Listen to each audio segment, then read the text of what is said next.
1215. Berarti 900 tahun yang lalu Tuhan mulai memberkati satu negara namanya Inggris. Dan diberkati dari negara kecil bertumbuh terus menjadi negara besar. Besarnya sampai 20 kali kerajaan Romawi. Dari New Zealand, Australia dikuasai Inggris. Sampai Amerika, Kanada, sampai Alaska dikuasai Inggris. Tak pernah ada satu negara di dunia menjajah wilayah lebih besar dari semua ini. Meskipun Genghis Khan mempunyai tanah paling besar, tapi dia tidak melewat lautan, dia tidak lewat Pasifik, apalagi Atlantik. Dia sama sekali berada di Asia Eropa.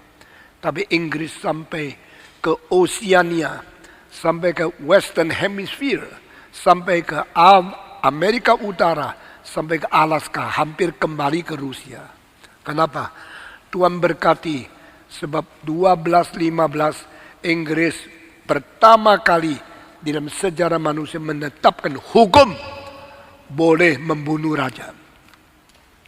Banyak raja sewenang-wenang, banyak raja diktator, jahat, kejam, memperlakukan manusia dengan hukum dia yang tidak mungkin salah. Dia kalau membunuh, tidak ada orang melawan dia. Manusia cuma takut dibunuh, takut sama raja. Tapi saudara-saudara, Inggris bilang, raja pun adalah manusia yang berdosa. Kalau perlu dibawa ke hukum. No one is above the law. Tidak ada orang melampaui hukum. Sehingga raja pun boleh dibunuh. Setelah ditetapkan konstitusi, raja boleh dibunuh. Tidak sampai 300 tahun. Raja Charles pertama dipotong kepala oleh orang Inggris. Apakah ini membuat Tuhan marah? Tidak. Justru membuat Tuhan senang. Karena Tuhan benci raja yang kejam. Tuhan benci raja yang brutal. Tuhan benci raja yang diktator. Sampai abad 20, manusia sangat benci diktator. Jadi diktator abad 20 yang lolos Mao Zedong. Yang tidak lolos adalah Ceausescu. Yang tidak lolos adalah Milosevic. 2 orang diktator terakhir dibunuh, ditembak mati. Satu di Romania, yang satu lagi di Bosnia. 2 orang ini dibunuh. Saudara-saudara, manusia mau merdeka, manusia mau human right, manusia mau hak asasi manusia. Dan Tuhan senang mereka yang menjalankan keadilan. Dan mereka yang tidak keras, tapi lembut. Berbagai orang lembut. Inggris sampai kapan dibuang oleh Tuhan? Mereka terus diberkati 12, 15, sampai 16, sampai 17, sampai abad 19. Menjadi negara paling besar. Dan Ratu Inggris, pemimpin Inggris yang paling besar justru adalah jatuh kepada seorang anak perempuan umur 18. Ibunya keras sama dia dan dia benci ibunya. Ratu Victoria tahun 1830 berapa dia ditabiskan jadi ratu baru umur 18. Lalu dia nikah sama Prince Albert dan Prince Albert menikah sama dia berapa puluh tahun, tidak sampai 40 tahun meninggal dunia. Tapi dia menjadi raja 70 tahun lebih.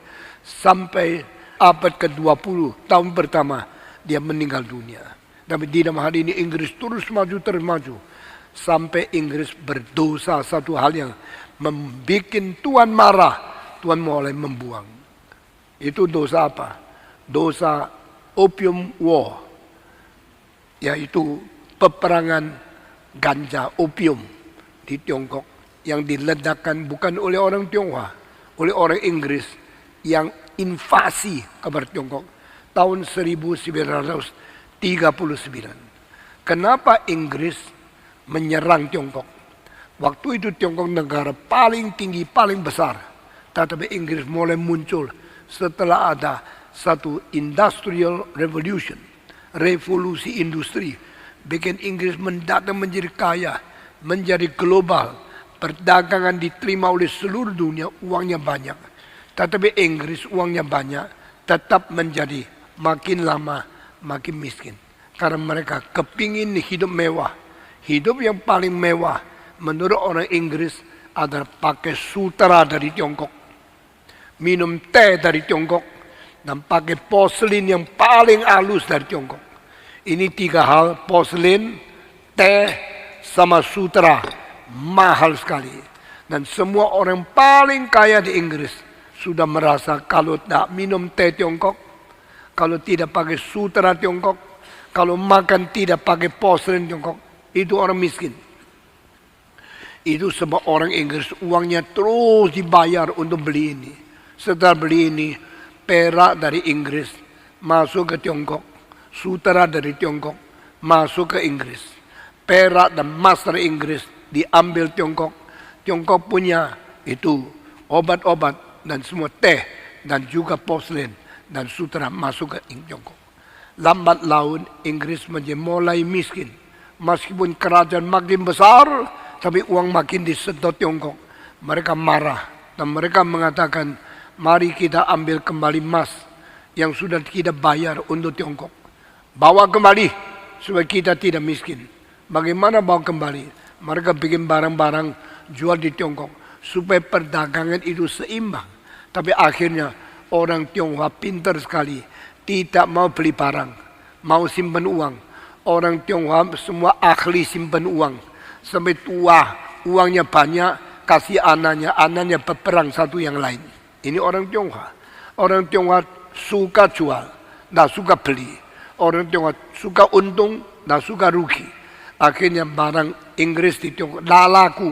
Semua rusak, semua dibawa pulang ke Inggris atau buang di laut. Orang Tionghoa tidak membayar. Maka perak, emas yang masuk ke Tiongkok tidak kembali ke Inggris. Lalu Inggris pakai cara yang lain. Engkau perlu apa? Kita mempunyai opium, ganja yang bisa mengobati ini, bisa itu. Mereka bilang, kalau saya tidak bayar pakai perak boleh? Boleh.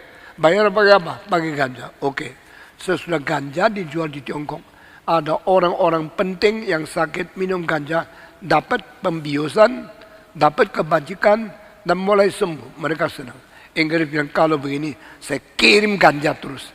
Akhirnya ganja opium yang dikirim itu ratusan ton, ribuan ton. Dan semua ganja itu mahal sekali. Dengan demikian perak, emas Tiongkok kembali ke Inggris.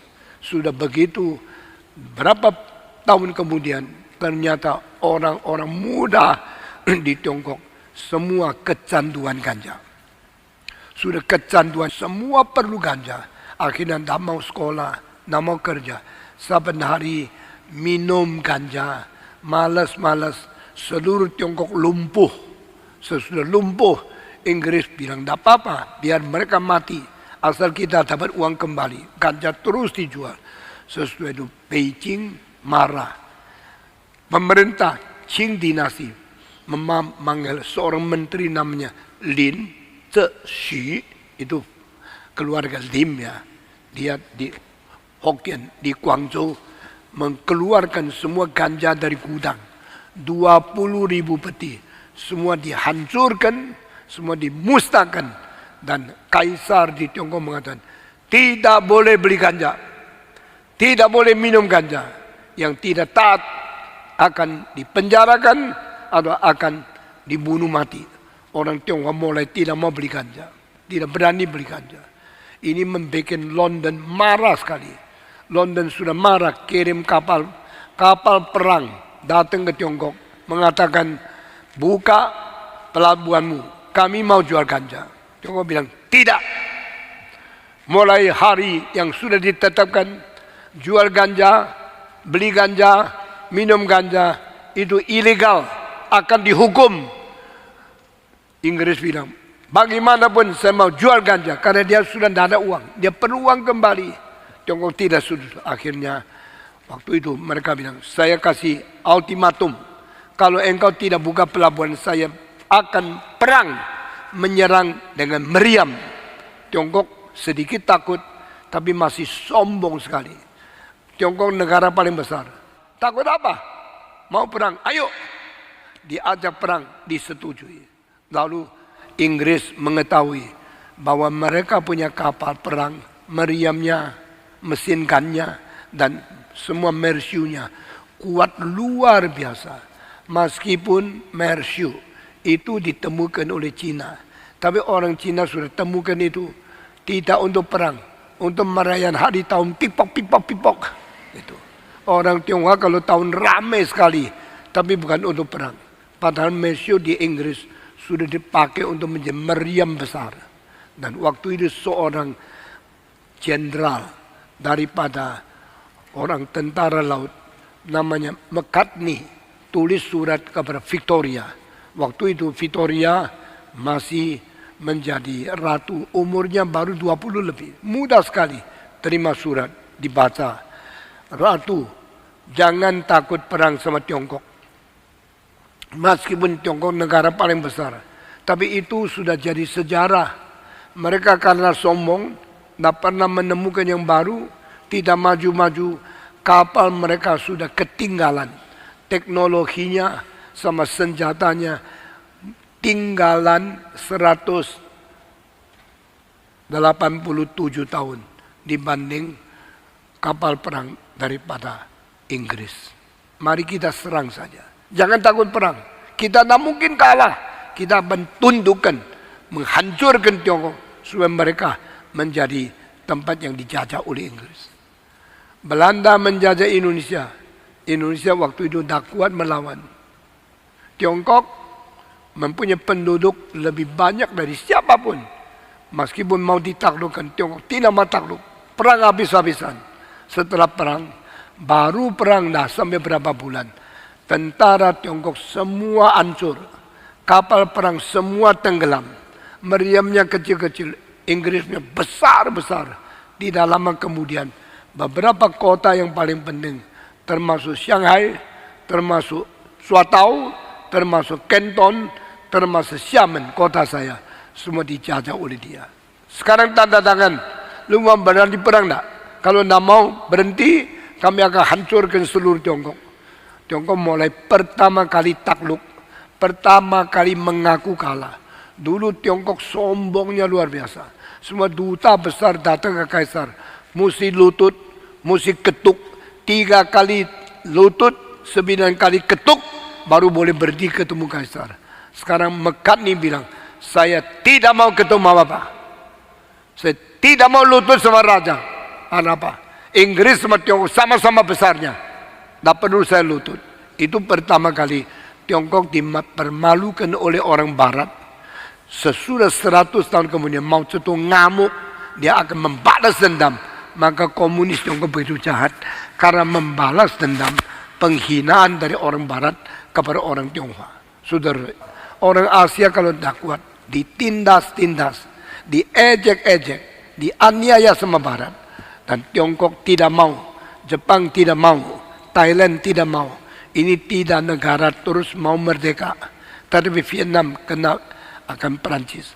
Burma kena Inggris. Lalu itu Kambodia kena akan Inggris. Indonesia kena akan Belanda. Malaysia kena akan Belanda. Ini situasi dari kira-kira 100 tahun yang lalu. Indonesia 400 tahun yang lalu mulai dijajah oleh Belanda. Padahal negara Belanda kecilnya tidak sebesar Jawa Timur. Tapi tentara daripada angkatan tahun 6 mereka begitu kuat. 500 tahun yang lalu, dengar baik-baik.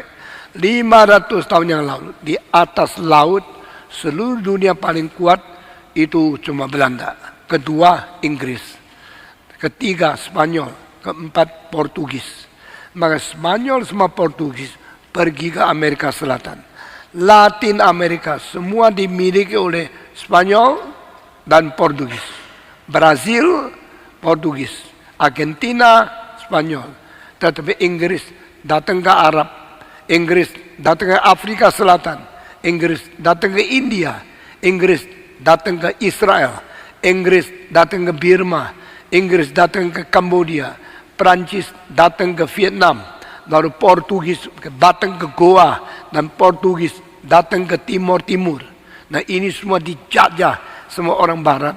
pada waktu 1840 Tiongkok mulai mau dijajah oleh Inggris. Tiongkok tidak mau perang terus. Akhirnya menjadi satu kompromi. 5 kota di Tiongkok harus buka untuk perdagangan bebas. Tidak boleh dilawan oleh pemerintah mancing orang Manchuria. Nah itu termasuk Shanghai, Shantou, termasuk Xiamen, Guangzhou. Ada 5 pelabuhan terbuka, orang Inggris boleh seenaknya jalan di situ. Bikin tempat rumah yang paling besar di situ, menghina orang Tionghoa. Nah ini adalah dikatakan 5 pelabuhan terbuka bebas untuk perdagangan internasional. Dan tahun 1950 setelah 10 tahun peperangan opium di Xiamen berdiri gereja pertama di seluruh Tiongkok. Dan gereja itu sampai sekarang masih ada. Dan gereja itu waktu saya masih kecil, saya pernah masuk ikut kira-kira 20 kali kebaktian di gereja namanya Xinjie Li Bai Tang, the new church in the new street in the city of Xiamen, Protestant church yang pertama di seluruh Tiongkok. Nah saudara-saudara, setelah Tiongkok berperang sama Inggris, mulai Tiongkok lemah. Tapi karena opium war itu tidak adil, berperang karena ganja itu jahat, maka Tuhan mulai hukum Inggris. Semenjak 1840 sampai 1912, berarti di dalam 79 tahun ini Inggris juga dihajar oleh Tuhan. Saya melihat pandangan sejarah dari takhta Tuhan. Saya menilai negara-negara dari prinsip Alkitab.